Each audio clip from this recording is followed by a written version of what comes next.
नारायण नारायण, स्वागत है आपका हमारे आज के ब्लॉग में। अरे आज तो बहुत ही गजब का काम हो गया, इसलिए मैं इतनी एक्साइटेड भी नजर आ रही हूँ। पता है क्या हुआ?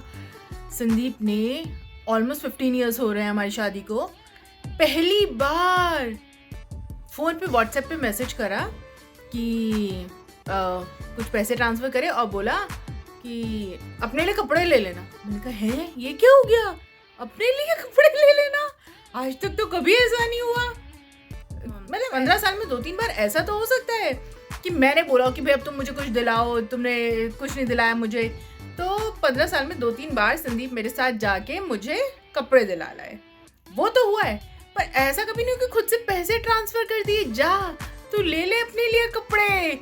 मेरे को तो पता है विश्वास ही नहीं हुआ और मेरे पेट में बहुत लड्डू फूट रहे हैं। जैसे ही मैंने मैसेज देखा था ना, तब तो मुझे रोना आ रहा था। मैंने कहा हाय ऐसे कैसे हो गया। तो संदीप तो वैसे बहुत खड़ूस है, तो पता ही नहीं चलता। तो मतलब मेरे को लगा हाय, तो ये भी हो सकता है कि मैं खुद ही फैंटेसाइज करने लगी हूँ। अच्छा मुझे पैसे भेजे, मेरे को कपड़े के लिए बोला, ऐसे भी हो सकता है। मैंने सोचा यार कपड़े लेके क्या होगा, कपड़े तो फेड हो जाएंगे और ज़्यादातर टी शर्ट्स ही होती हैं।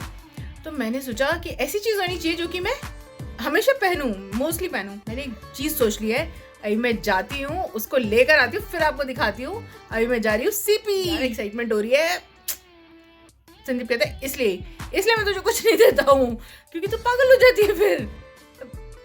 संदीप समझेंगे ही नहीं ना, मैं समझ रही हूँ। ओहो बड़ा मजा आ रहा है, पहले मैं लेकर आती हूँ फिर आपको दिखाती हूँ। सीपी जाते जाते मुझे याद आया, पहले भगवान जी को थैंक यू बोल देते हैं। तो मैं जा रही हूँ झंडे वाला मंदिर में आके मैंने तो माँ को बहुत सारा थैंक यू बोल दिया। थैंक यू बोल के जो तसल्ली मिल गई है ना, अब जनपद पे पहुँच गई हूँ मैं चांदी स्टोर। वहाँ से मैंने सामान ले लिया है। अब मैंने सोचा थोड़ी विंडो शॉपिंग कर लें, देख लें क्या क्या आया हुआ है मार्केट में। विंडो शॉपिंग भी हो गई। अब मैं जा रही हूँ घर। मैं ना राजीव चौक से ही मेट्रो लूंगी, इसी बहाने सीपी में वॉक करने को मिल जाएगा। दिवाली की लाइट्स अभी भी जल रही हैं। खैर कबूतरों को नारायण नारायण कह के हाई एंड बाय भी कह सकते हो आप उसे। अब जा रही हूँ मेट्रो से मैं घर।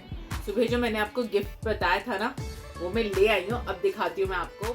मैं इसको सीपी चांदी स्टोर से लेकर आई हूँ जो है जनपद पर। यहाँ पे सिल्वर की ज्वेलरी अच्छी होती है। अब दिखाती हूँ एक मिनट। मतलब जो चीज मैं डेली पहनती हूँ ना, मैं वही लेकर आई हूँ और अभी मैंने पहन भी लूंगी। अरे कहाँ गए, निकले नहीं।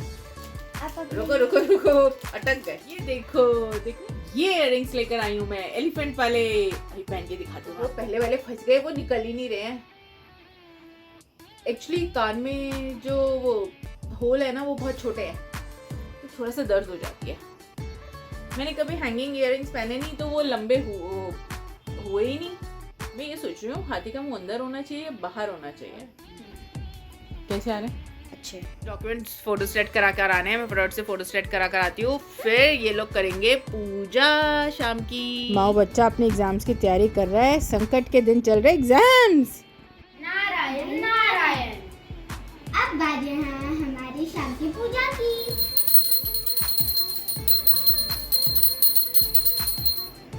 अभी माँ के एग्जाम्स चल रहे हैं, तो माँ को थोड़ा सा स्ट्रेस हो रहा है। तो मैंने माँ को बोला स्ट्रेस लेने की हमें क्या ज़रूरत है, जितना हमें आता है उतना हम लिख कर आते हैं। हम मेहनत कर रहे हैं, याद कर रहे हैं, तो नंबर्स कभी कम ज़्यादा हो सकते हैं, है ना।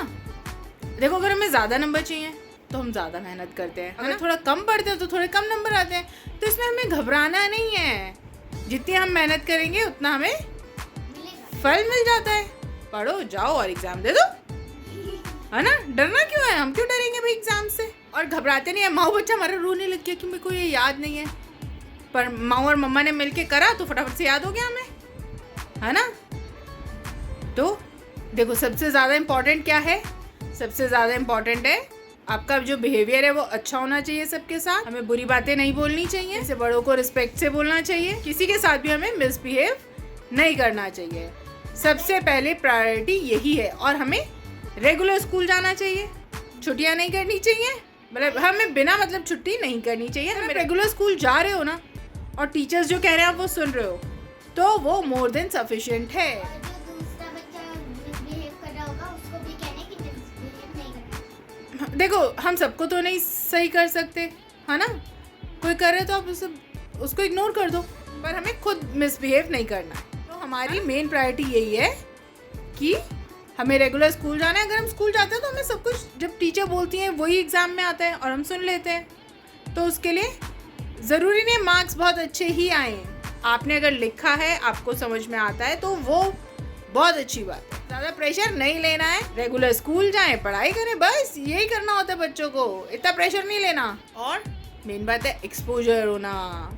जब हम कहीं बाहर घूमने जाते हैं तो वहाँ से हम कुछ लर्न करके आते हैं, हम नई नई चीज़ें देख कर आते हैं, है ना, और हम नए नए लोगों से मिलकर आते हैं, तो उससे हमारा कॉन्फिडेंस बढ़ता है। हाँ, अलग अलग जगह गए, हमें अलग अलग जगह के बारे में पता चला, यहाँ पे क्या क्या चीज़ें होती हैं, इससे हमें हिस्ट्री आ जाती है। जैसे कि हम नेपाल गए थे, अलग अलग लोगों से मिले थे, लोगों से मिले, वहाँ पे इतनी सारी जगह देखी हमने, है ना, तो ये सब चीज़ें भी इम्पोर्टेंट है। तो हमें पढ़ाई को लेके टेंशन नहीं लेनी, पर हमें रेगुलर स्कूल जाना है, जिससे कि हमें नॉलेज मिले। स्कूल में हम क्या करने जाते हैं? नॉलेज गेन करने जाते हैं, बिना टेंशन के पढ़ना है हमें। आप करेंगे ये मंत्र और फिर ये सो जाएंगे। अच्छे से बैठ के मंत्र करो। बैठ गए अब ये दोनों। नारायण नारायण नारायण नारायण। हम वैलेंटाइंस कर लिए हैं, आप भी आइए हमारे YouTube में जुड़ जाइए, हमारी वीडियोस को लाइक करें, चैनल को सब्सक्राइब करें। मिलते हैं नेक्स्ट व्लॉग में, तब तक के लिए नारायण नारायण।